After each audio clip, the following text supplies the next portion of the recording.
முன்னோர்கள் ஆராய்ச்சி செய்து இந்த உலகத்துல இந்த பிரபஞ்சத்திலிருந்து எடுத்த கர்மவினை தீர்க்கக்கூடிய மூல மந்திரம். நீங்க கோவில்ல போய் விளக்கேத்துறதா இருந்தா இந்த மந்திரத்தை ஒரு முறை சொல்லுங்க. முற்பிறவியில செய்த பாவங்கள் எப்பிறவிக்கும் தொடராமல் இருக்க இப்பிறவியிலேயே என் தந்தை வழியில் வந்த கர்மாவினை, என் தாய் வழியில் வந்த கர்மாவினைகள், என் தாயுடைய கர்ப்பத்திலிருந்து நான் இந்த பூமிக்கு கொண்டு வந்த கர்மாவினைகளும் இன்றோடு நிவர்த்தியாகட்டுன்னு 5 தீபம் விளக்கேத்தி சாமிக்கு தேங்காய் வளம் பூ மாலை கல்கண்டு வாங்கி அர்ச்சனை பண்ணி உங்க ஜாதகத்தை கொண்டு போய் சாமி பாதத்துல வச்சு இன்னையோட எனக்கு எல்லாம் நல்லது நடக்கும்னு மனசார கும்பிட்டு வாங்க. வாழ்க்கையில அசுர வளர்ச்சிக்கு வந்து கண்டிப்பா. அனைவருக்கும் வணக்கம். பாரம்பரிய திருவள்ளுவர் குல வம்சம் பிரசன்ன ஜோதிடர் சுபமாரிமுத்து திருப்பூர்லேருந்து இந்த பதிவு உங்களுக்காக. ரோகிணி நட்சத்திரத்தை பற்றி கேட்டீங்க இல்லைங்களாங்கம்மா. ரோகிணி நட்சத்திரம் வந்து அசுபனி, பரணி, கிருத்திகை, ரோகிணி, இது 4வது நட்சத்திரங்க. அசுபதி நட்சத்திரத்திலேருந்து 4வது நட்சத்திரம் தான் ரோகிணி. இந்த ரோகிணி நட்சத்திரம் அந்த காலத்தில் முன்னோர்கள் எப்படியெல்லாம் வச்சுருக்காங்க பாருங்கள். ரோகிணி நட்சத்திரம் யாருடைய நட்சத்திரம் கேட்டிங்கன்னா, ரோகிணி நட்சத்திரம் வந்து பசுமாடு. அதாவது ரோகிணி நட்சத்திரம்னா பிறக்கும்போதே சந்திர திசையில் தான் பிறப்பாங்க. அதாவது அவங்களுடைய குணம் எப்படி இருக்குது அப்படின்னு கேட்டிங்கன்னா, இந்த ரோகிணி நட்சத்திரம் வந்து சந்திரன் உச்சமாக இருக்கிறனால அது ரிஷப ராசியில் தான் அவங்க பிறப்பாங்க. ரோகிணி நட்சத்திரத்தில் யாராவது பிறந்திருந்தாங்கன்னா ரிஷப ராசியில் பிறப்பாங்க. இந்த ரிஷபம் எப்படின்னு கேட்டிங்கன்னா, ரிஷபன்னா மாடு. இந்த மாடு எப்படி இருக்குன்னா அது பாட்டுக்கு சாப்பிட்டு அது பாட்டுக்கு இருக்குது இல்லைங்களா. அதுபோல் இந்த ரோகிணி நட்சத்திரக்காருடைய ஒரிஜினல் குணாதிசயம் என்னன்னு கேட்டிங்கன்னா, யாரையுமே துன்பம் கொடுக்க மாட்டாங்க. அவங்க வேலையை மட்டும் பார்த்துட்டு அவங்க வேலைக்கு போயிட்டு வருவாங்க. அவங்க வேறு யாரையும் டிஸ்டர்ப் பண்ண மாட்டாங்க. நீங்கள் ஏதாவது நிறுத்தி கேள்வி கேட்டிங்கன்னா மட்டும்தான் பதில் சொல்லுவாங்க. இல்லைன்னா அவரோட வேலை என்னெல்லாம் இருக்குதோ அதை எல்லாம் கம்ப்ளீட்டாக முடிக்க வரைக்கும் அவர் யாரு கூட டச் வச்சுக்க மாட்டார். அப்போது ரோகிணி என்றைக்குமே ஒரு பசுமாடு, தாயுடைய நட்சத்திரம், அதாவது சந்திரன் திசையில் தான் அவங்க பிறப்பாங்க. அவங்க சந்திரன் திசையில் பிறந்து இந்த சந்திரன் திசை 10 வருஷம் பாருங்கள். தாயுடைய கர்ப்பத்தில் ஒரு குழந்தை எத்தனை மாதம் இருக்குதுங்க? 10 மாதம்.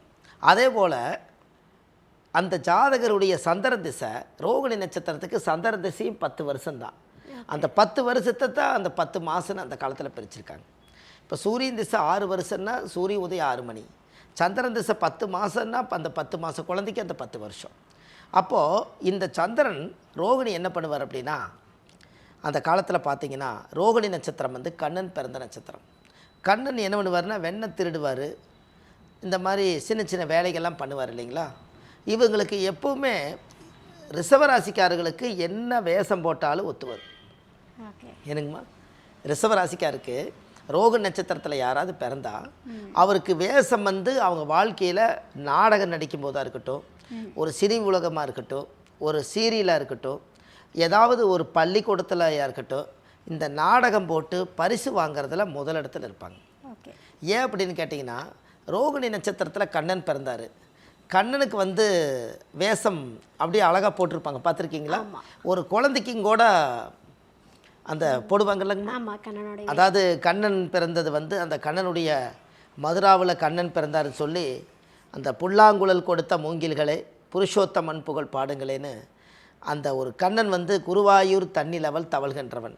இன்றைக்கி பாருங்கள், ரோகிணி நட்சத்திரத்தில் பிறந்தா நான் வந்து குருவாயூரில் போய் சோறு ஊட்டுங்கன்னு சொல்லியிருக்கேன். நிறைய பேர்த்துக்கு குருவாயூரில் போய் குழந்தை வரத சோறு ஊட்டுவாங்க. அது எதுக்கு சோறு ஊட்டுவாங்கன்னு யாராவது தெரியுங்களா? எல்லா கோயில்லையுமே சோறு ஊட்டலாம், ஆனால் ஏன் குருவாயூர் மட்டும் ஸ்பெஷலாக வச்சுக்கிறாங்கன்னு கேட்டிங்கன்னா, இந்த ரோகிணி நட்சத்திரத்தில் யாராவது ஒரு குழந்தை பிறந்தா முதல் முறையாக வயிற்றுக்குள்ளே சோறு ஊட்டுறது எதுக்கு போகிறதுனா, அந்த வாயில் போய் சோறு ஊட்டுறதுக்கு முதல்ல சோறு ஊட்டினா உணவு குழாயில் முதல் சாப்பாடு உள்ளே போகும்போது ஜீரணம் நல்லபடியாக போகணுங்கிறதுக்காகத்தான் குருவாயூரப்பன் கோயிலில் போய் சோறு ஊட்டுவாங்க. அந்த ஏன் ஜீரண கோளாறு வந்து அந்த கோயிலில் சோறு ஊட்டினா வராதுன்னா, அந்த குழந்தைக்கு ஆயுசு வரைக்கும் ஜீரண கோளாறு வராதுக்கு எந்த சாட்சியாக நீங்கள் சோறு ஊட்டினீங்கன்னா, இந்த புல்லாங்குழல் எடுத்து நாதம் வாசிக்கும் போது இந்த புல்லாங்குழல் எப்படி தடையில்லாமல் அந்த இசை வந்து பிரிஞ்சு அழகாக வெளியே பிரபஞ்சத்துக்கு போகுதோ, அதே போல் உணவு குழாயிலிருந்து அந்த குழந்தைக்கு ஆசன வாயு வரைக்கும் ஜீரண கோளாறு வரக்கூடாதுங்கிறதுக்காகத்தான் குருவாயூரில் போய் குழந்தைக்கு சோறு ஊட்டுறாங்க. அதனால தான் இத்தனை நாளாக வந்து உங்களுக்கு அது தெரியாமலே, இத்தனை நாளாக நம்மளுக்கு அது தெரியாமலே போனதுக்கு அதுதான் காரணம். அதனால தான் அந்த குருவாயூரில் போய் சாப்பாடு விட்டுறது. அப்போ ஜீரண கோளாறு வந்து ரோகிணி நட்சத்திரக்காருக்கு வருதுனாலே குருவாயூர் கோயில் போயிட்டு வந்தால் சரியாயிரும். அதனால தான் குருவாயூர் தண்ணி லெவல் தவழ்கின்றவன் அப்படின்னு அந்த பாட்டு வந்ததுக்கு காரணம். சும்மா முன்னோர்கள் சொல்லி வைக்கலைங்க. அப்போ ஜீரண கோளாறு வந்து யாராவதுக்கு ஒருத்தர் வரக்கூடாதுங்கிறதுக்காக குழந்தையிலேயே அந்த அதோடைய இனம் தானே, கண்ணன் குழந்தை, நம்மளும் குழந்தை, இந்த குழந்தைய நீ பார்த்துக்கோ அப்படிங்கிறக்காக இந்த முதல் சாப்பாடு ஊட்டும் போது விக்கிக்குங்களாம். குழந்தைகளுக்கு ஏமாந்து இவ்வளோ சோறு ஊட்டுறாங்க, அந்த குழந்தை விக்கிச்சுன்னா அந்த குழந்தைக்கு விக்கிச்சுன்னு எப்படி சொல்லும்? அதனால் வந்து ஜீரண கோளாறு வரக்கூடாதுங்கிறக்காக அவங்க சாப்பாடு ஊட்டும் போது இந்த குடலுக்குள்ளே உள்ளே போய் ஆசனவாயு வரைக்கும் வந்து அது முதல் முடியாக அந்த ஆசனவாயு வழியாக அந்த சாப்பாடு ஊட்டி ஜீரணமாகி அது கழிவு வந்துருச்சுனாலே அந்த குழந்தைக்கு எந்த ஒரு தோஷங்களும் உணவு குழாயில் ஜீரண கோளாறு வராதான். அதுக்காகத்தான் ரோகிணி நட்சத்திரத்தில் யாராவது ஒருத்தர் பிறந்தால் குருவாயூர் போய் சாப்பாடு ஊட்டிட்டு வர்றதுக்கு காரணம். இப்போ எல்லா குழந்தையுமே சாப்பாடு ஊட்டுறாங்க இல்லைங்களா? ஏன்னா ரோகிணி நட்சத்திரம் வந்து கொஞ்சம் வியாக்கியானமாக இருக்குங்க. ரோகிணி நட்சத்திரம் வந்து பேங்க்கு அப்படின்னு என்ன தெரியுங்களா? அவ்வளவு சுலபமாக அவங்க ஆடம்பர செலவு பண்ண மாட்டாங்க. அப்படின்னா பேங்க்குன்னு என்னங்க, எல்லாத்தையும் வாங்கி வைக்கிறதோட சரி, கொடுக்க போகிறது இல்லைங்க. அப்படின்னா அவங்கக்கிட்ட அவ்வளவு சீக்கிரம் பணத்தை சேகரித்து வச்சா அவங்ககிட்டருந்து அவ்வளவு சுலபமாக நீங்கள் வாங்க முடியாது. ஒரு தர்ம தானம் புண்ணியம் செய்யறதுக்கு செய்வார், தேவையில்லாமல் ஆடம்பரம் எதுக்குங்கன்னு அவரே கேட்பார். ஒரு சிக்கனமாக கரெக்டாக வாழ்வாங்க. அந்த ரோகிணி நட்சத்திரத்தினுடைய அமைப்பு என்னன்னு கேட்டிங்கன்னா அது ரிஷவராசி. ரிஷவம்னா சந்திரன் உச்சம். முகம் வந்து அவங்களுக்கு ஒரு தெய்வ, சுக்கிரனுடைய வீடு, முகம் வந்து அவங்களுக்கு ஒரு தெய்வ அம்சமாக இருக்குது. அதே போல் அந்த முகபாவனை நல்லாயிருக்கும். ரெண்டாவது அந்த சந்திரன் திசையில் அவங்க பிறந்திருக்கிறனால அந்த திசையில் அவங்களுடைய வாழ்க்கை ரொம்ப பிரமாதமாக இருக்கும்.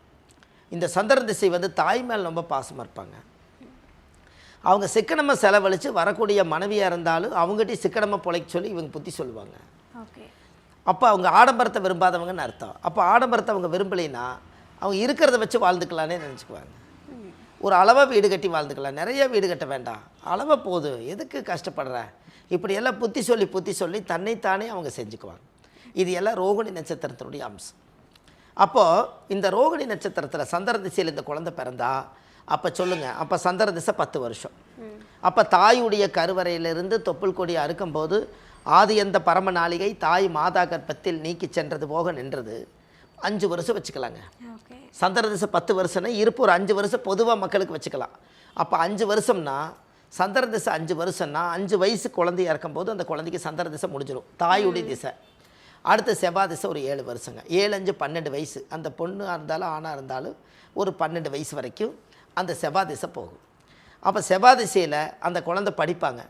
ஒரு 5 வயசில் கொண்டு போய் குழந்தைக்கு சேர்த்துனா ஒரு 7வது 8வது வரைக்கும் 12வது வரைக்கும் படிப்பாங்க. இந்த 12 வயசுக்குள்ளே படிப்பாங்க. செவ்வாய் திசைக்கு அடுத்து ராகு திசை 18 வருஷங்க. இந்த 18 வருஷம் யார் அப்படின்னு கேட்டிங்கன்னா ராகு திசை 18 வருஷம். அப்போது 18 ஒரு 12 30 வருஷம். இந்த 30 வயசு வரைக்கும் தான் இவங்களுக்கு ராகு திசை. எல்லா கஷ்டத்தையும் சின்ன குழந்தையிலேயே அனுபவிப்பாங்க. ராகு என்பது அதை நான் சொன்னேன் இல்லைங்களா, ராகு திசை சின்ன வயசில் வரக்கூடாதுன்னு. அப்போ இவங்க படிக்கிறதுக்கு எவ்வளோ கஷ்டப்படணும்னு பாருங்கள். 12 வயசில் ராகு திசை வந்துட்டா 30 வயசு வரைக்கும் அவங்க படிக்கிற காலமே 25 வயசு வரைக்கும் இருக்கும்.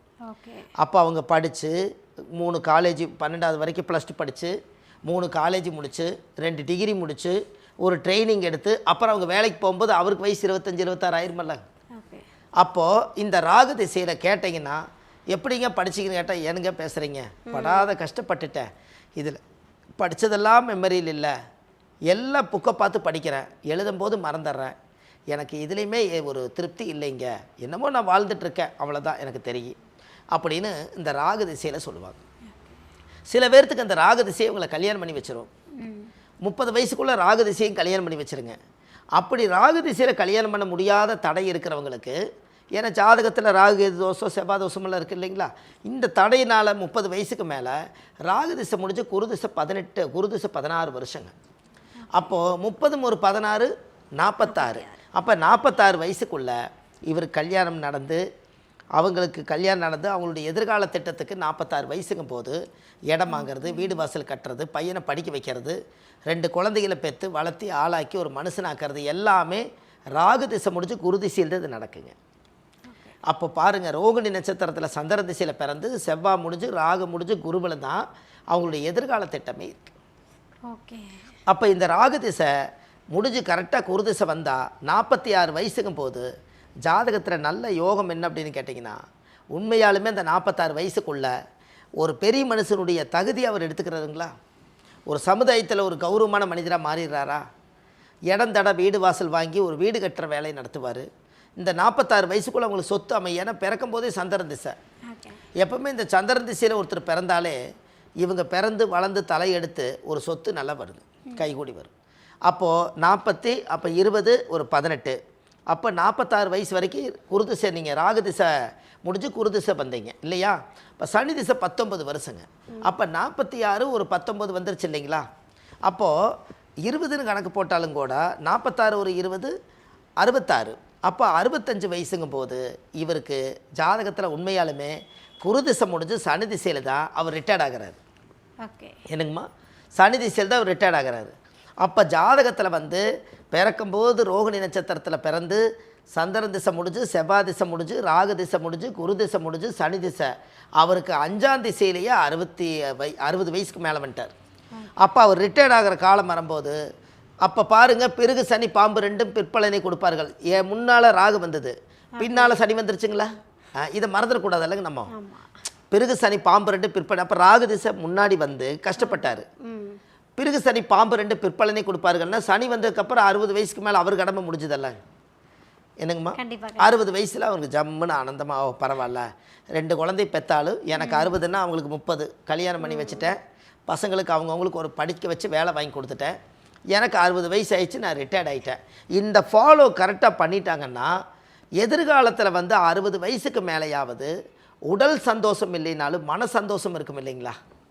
என்னங்கம்மா, கண்டிப்பாக கடமையை நிறைவேற்றுறப்போ ஒரு சந்தோஷம். கடமையை நிறைவேற்றி தாய் தந்தைக்கு பாத பூஜை பண்ணி என்னோட பெத்த மக்களுக்கு நான் மனசார ஆசீர்வாதம் பண்ணி அதுக்கு எங்கேயோ போய் நல்லா இருக்கட்டுன்னு சொல்லி தாய் தந்தைகளுக்கு 60 வயசில் வந்து அப்பாவுக்கு உண்மையான ரிட்டையர்டு கிடச்சிட்டாலே இந்த பிறவி பையன் நல்ல பையன் தானே. கண்டிப்பாக கண்டிப்பாக. என்னங்கம்மா, எல்லாரும் கஷ்டப்பட்டு ஓடுறாங்க. ஒரு எத்தனை பேர் வாகனத்தில் வேகமாக போகிறாங்க, சிக்னலில் நிற்கிறாங்க இல்லைங்களா, அவங்ககிட்ட ஏமாந்து இவ்வளோ நேரமாக வேகமாக ஓடிக்கிட்டே இருக்கிறீங்களே, எதுக்கு ஓடிட்டு இருக்கிறீன்னு அவங்ககிட்ட கேட்டு பாருங்களேன். குடும்பத்துக்காக, என் பிள்ளை காப்பாற்றணும், என் பையனை காப்பாற்றணும் சாமி, இப்போ ஒரு வேலையை அப்படியே போட்டு வந்திருக்கிறேன், அங்கே என்ன நடக்குதோ ஏது நடக்குதோ தெரியல, நான் வேகமாக போய்த்தான் அந்த வேலையை போய் எடுத்து நிறுத்தி அதில் 2 பணம் சம்பாரித்து என் குழந்தைகளை காப்பாற்றி என் கடமை முடிக்க வரைக்கும் நான் ஓடித்தானே ஆகணும், இதைத்தான் சொல்லுவார். அவர்கிட்ட என்னைக்கு வந்து நீங்கள் ஓய்வு எடுப்பீங்கன்னு கேட்டு பாருங்க, அது தெரியலேன்னு சொல்லுவார். கரெக்டுங்களா. நீங்கள் எப்போங்க சார் ஓய்வு எடுப்பீங்க, ஓடிட்டே இருக்கிறீங்க, எனக்கு தெரிஞ்சு ஓடுறீங்க, வண்டி எடுக்கிறீங்க, அதை செய்கிறீங்க இதை செய்கிறீங்க, ஓடுறீங்க, எங்கே எப்போ முடிப்பீன்னு கேட்டால் தெரியாது. அப்போ இந்த ஃபார்முலா இதை தெரிஞ்சுட்டா அப்போ ரைட்டு, என் பையன் ரோகிணி நட்சத்திரத்தில் பிறந்தார், ரைட்டு ரோகிணி நட்சத்திரம், அப்போ எனக்கு குரு திசை முடிஞ்சு சனி திசையில் நம்ம ரிட்டையர்டு, அப்பா போதும் கடவுளே உங்களுக்கு ஒரு பெரிய நன்றி, சனி திசையிலையும் வெளி உலகத்துக்கு அதிகமாக போய் நம்ம பாடுபட வேண்டாம், இந்த இருப்பதை வைத்து சிறப்புடன் வாழ கற்றுக்கலாம். என்னங்கம்மா, இருப்பதை வைத்து சிறப்புடன் வாழ கற்றுக்கலாம். நீங்கள் நல்லா யோசிச்சு பாருங்கள், காலையில் ஒரு டிஃபன் சாப்பிட்றோம், ஒரு 100 ரூபாய் சாப்பிட்றாங்க, மத்தியானம் ஒரு நல்ல சாப்பாடு சாப்பிட்றோம், ஒரு 100 ரூபா வருதுன்னு வச்சுக்கோங்க, நைட்டுக்கு ஒரு டிஃபன் சாப்பிட்ற 300 ரூபாய் ஆச்சு, எக்ஸ்ட்ரா ஒரு 200 ரூபா உங்கள் செலவுக்கு எல்லாத்துக்கு கணக்கு போட்டால் ஒரு 500 ரூபாய் ஆச்சு இல்லைங்களா. இந்த 500 ரூபாய்க்காக 5000 10,000 5 லட்சம் ஓடிட்டே இருந்தால் நாம் கடைசியில் எங்கே தான் ரிட்டையர்ட் ஆக முடியும் இல்லைங்களா. அப்போ இதுக்கு எல்லாமே காரணம் இந்த ரோகிணி நட்சத்திரத்தில் பிறந்திருக்கனால நம்ம முழுமையாக வாழ்ந்து பலனடைஞ்சு சந்தோஷம் நிம்மதியாக வாழ்கிறதுக்கு இந்த ரோகிணி நட்சத்திரம் காரணம்ங்க. இதுக்கு ஒரு கோவில் ஒன்று உங்களுக்கு சொல்கிறேன், அந்த கோயிலுக்கு நீங்கள் போயிட்டு வந்தால் உங்களுடைய ஜாதகத்தில் கூடிய ஜென்ம நட்சத்திர தோஷம் நிவர்த்தி ஆகும். அது கண்டிப்பாக நான் இந்த கோயிலை உங்களுக்கு சொல்லி வைக்கிறேன். அதுக்கப்புறம் பாருங்கள், உங்களுடைய வாழ்க்கையில் ஒரு மிகப்பெரிய ஒரு வளர்ச்சி கிடைக்கும். எதிர்காலத்தை வந்து ரோகிணிக்கு சொல்லி முடிச்சிட்டிங்க. என்ன இருந்தாலும் இன்பம் துன்பம் கலந்தது தானே வாழ்க்கை. ஆமாங்க. அப்போ பிரச்சனைகள் வரும்போது நீங்கள் சொல்லிட்டீங்க ஒரு கோவிலுக்கு போயிட்டு வாங்க நான் சொல்கிறேன்ட்டீங்க. ஆமாங்க. இப்போ ரோகிணி நட்சத்திரம் போக வேண்டிய கோவில் எது? அதாவது வந்துங்கம்மா, ரோகிணி நட்சத்திரத்தில் இவ்வளவு காலம் பிறந்து ஒரு தாயுடைய கர்ப்பத்திலேருந்து தொப்புள் கொடி அறுக்கும்போது இந்த புண்ணிய பூமியில் பிறக்கும்போது அவங்களுடைய ஜென்ம நட்சத்திரம் தான் ரோகிணி. இந்த ஜென்ம நட்சத்திரம் ரோகிணியில் பிறந்து ரோகிணி நட்சத்திர கோயிலுக்கே போகலைன்னா நம்மளுக்கு எப்படி புண்ணியம் கிடைக்கும்? கண்டிப்பாக அந்த கோயிலுக்கு போயிட்டு வரணும் இல்லைங்களா. அது வந்து எப்படின்னு கேட்டிங்கன்னா, மெயினாக சொல்ல போனோம்னாங்கம்மா, பாண்ட தூத பெருமாள், அதாவது பாண்ட தூத பெருமாள் ஏகாம்பரேஸ்வரர்னு சொல்லுவாங்க.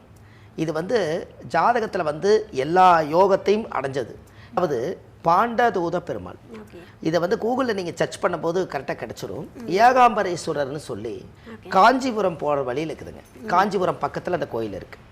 இந்த கோவிலில் போய் உங்கள் ஜாதகத்தை கொண்டு போய் சாமிக்கு அறுவரையில் வச்சு சுவாமிக்கு தேங்காய் பழம் பூ மாலை கல்கண்டு வாங்கி அர்ச்சனை பண்ணி அந்த கோவிலில் போய் சாமி கும்பிட்டு வந்தாச்சுன்னா உங்கள் வாழ்க்கையில் அசுர வளர்ச்சிங்க. அதுக்கப்புறம் உங்கள் வாழ்க்கை பிரமாதமாக இருக்கும். இதை கண்டிப்பாக செஞ்சுட்டு வாங்க. இந்த இவங்களுடைய வாழ்க்கை ரோகிணி நட்சத்திரத்தில் பிறந்துக்கிறவங்களுக்கு இனிமேல் ஒரு புத்துணர்ச்சி அவங்க வாழுவாங்க. இதை கண்டிப்பாக செய்யுங்க, நல்லதே நடக்கும். வாழ்வது ஒரு முறை, வாழ்த்தட்டும் தலைமுறை. நன்றி, வணக்கம்.